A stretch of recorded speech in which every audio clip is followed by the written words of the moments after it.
नमस्कार, मी पुण्यातून डॉक्टर अभिषेक हरिदास।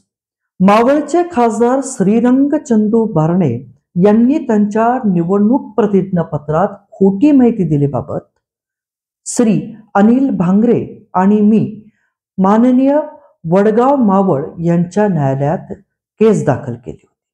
सदर केस ही लोकप्रतिनिधित्व कायदा कलम 125 तसंच भादवी कलम 199-200 अंतर्गत दाखल होती।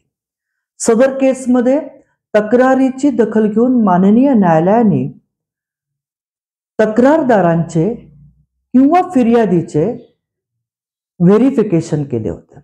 सदर व्हेरिफिकेशन झाल्यानंतर माननीय न्यायालयाने वडगाव पोलिसांना CRPC 202 अंतर्गत पोलीस तपासाचे आदेश दिले होते। सदर आदेश प्राप्त होताच वडगाव चे पोलीस अधिकारी यांनी माननीय न्यायालयात CRPC 200 अंतर्गत रिपोर्ट दाखल केला। सदर रिपोर्ट मध्ये फिर्यादीदाराच्या तक्रारीत तथ्य असल्याचं दिसून आलं।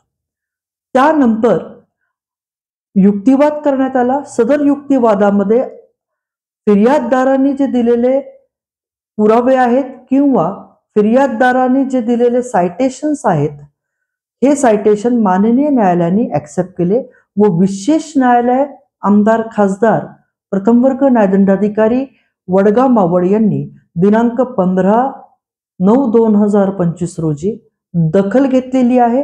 याच्यामध्ये इश्यू प्रोसेस CRPC 204 अंतर्गत केलेली आहे। आता आरोपीला हजर होऊन आरोपीची ट्रायल सुरू होऊ शकते। तसंच श्रीरंग चंदू बारणे यांनी त्यांच्या निवडणूक प्रतिज्ञापत्रात त्यांची 10वीची माहिती म्हणजे शैक्षणिक गुणहर्ता खोटी दिली होती। तसंच त्यांनी एक गुन्हा देखील लपवला होता, असे आरोप फिर्याददारांनी केले। त्यानंतर पोलीस तपास झाला व मेहरबान न्यायालयाने CRPC 204 अंतर्गत परवा दिवशी इश्यू प्रोसेस केलेली आहे। जय हिंद, जय महाराष्ट्र।